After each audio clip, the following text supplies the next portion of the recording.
Saludos, profesor Amadi Suárez. Mi nombre es Alejandro Villa, matrícula 2016-3741.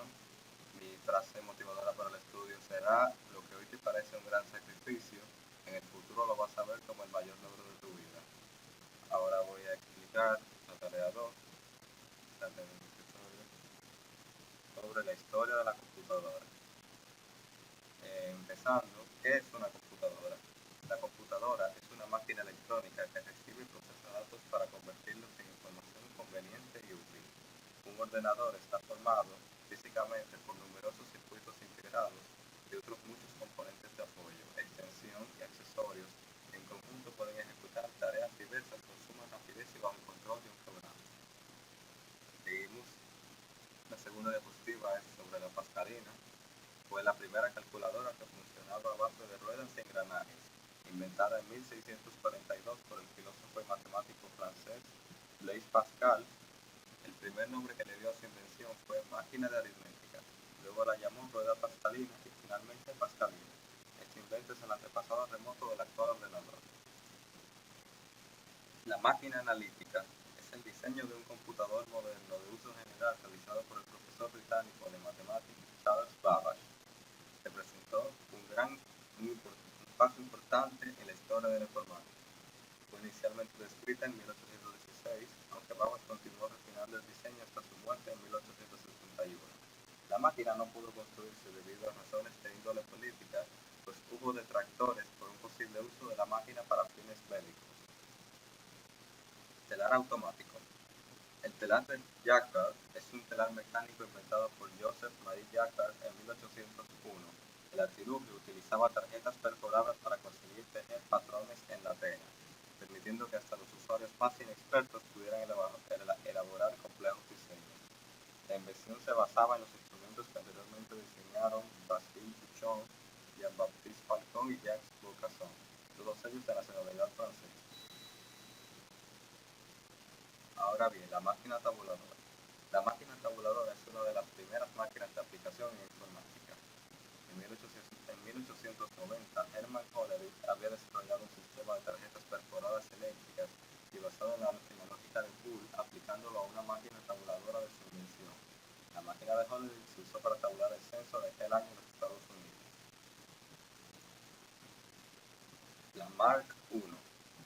El IBM Automatic Sequence Control Calculator, más conocido como Harvard Mark I, fue el primer ordenador electromecánico construido en IBM y enviado a Harvard en 1944. Tenía 760.000 ruedas y 200 kilómetros de cable y se basaba en la máquina analítica de Charles Babbage. El computador empleaba señales electromagnéticas para mover las partes mecánicas. ENIAC, un acrónimo de Electronic Numerical Integrator and Computer, fue la primera computadora de propósitos generales. Era Turing completa, digital y susceptible de ser reprogramada para resolver una extensa clase de problemas numéricos. Fue inicialmente diseñada para calcular tablas de tiro de artillería para el Laboratorio de Investigación Balística del Ejército de los Estados Unidos. Ahora, la primera generación de computadoras. La primera generación de computadoras abarca desde el año 1946 hasta el año 1954, época en que la tecnología electrónica era a base de bulbos o tubos de vacío, y la comunicación era en términos de nivel más bajo que puede existir, que se conoce como lenguaje de máquina. Segunda generación de computadoras. La segunda generación de las computadoras reemplazó las válvulas de vacío por los transistores. Por eso, las computadoras de la segunda generación son más pequeñas y consumen menos electricidad que las de la anterior. La forma de comunicación en estas nuevas computadoras es mediante lenguajes más avanzados que el lenguaje de máquina, las cuales reciben el nombre de lenguaje de alto nivel o lenguaje de programación. La tercera generación de computadoras. Las computadoras de la tercera generación emergieron con el desarrollo de los circuitos integrados, pastillas de silicio, en las cuales se colocan miles de componentes electrónicos en una integración en miniatura. Las computadoras nuevamente se hicieron más pequeñas, más rápidas, desprendían menos calor y eran energéticamente más eficientes. Cuarta generación de computadoras.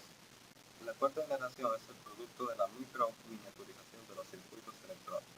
El tamaño reducido del microprocesador de chips hizo posible la creación de las computadoras personales PC. Hoy en día las tecnologías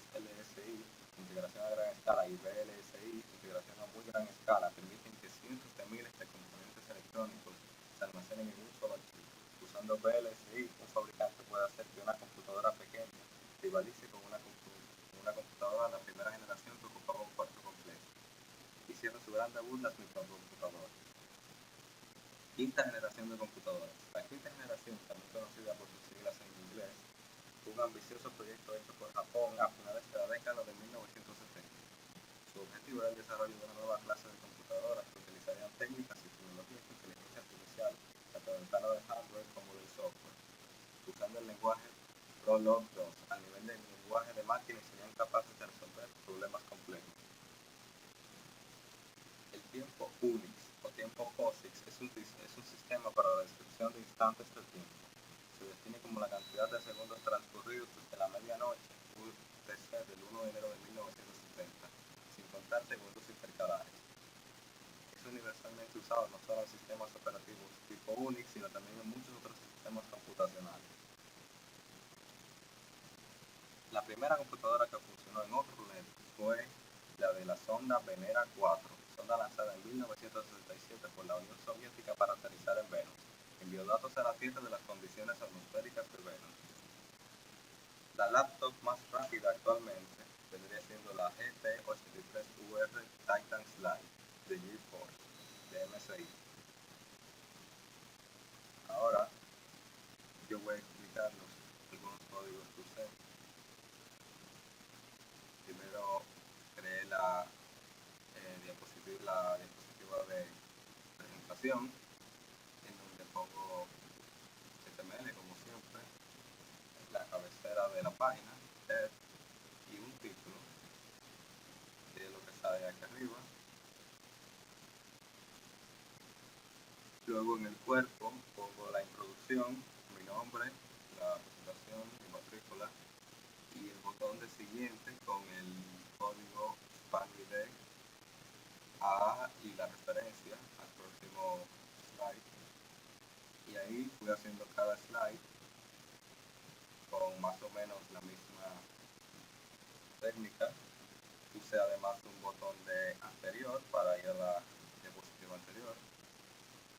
Y aquí tengo mi hoja de estilos a la cual hice referencia en cada una de las diapositivas, incluyendo la presentación, donde se ponen los diferentes estilos de las letras, los márgenes, y en los botones los puse fijos, lo veo toda mi presentación. Y esto es todo. Muchas gracias.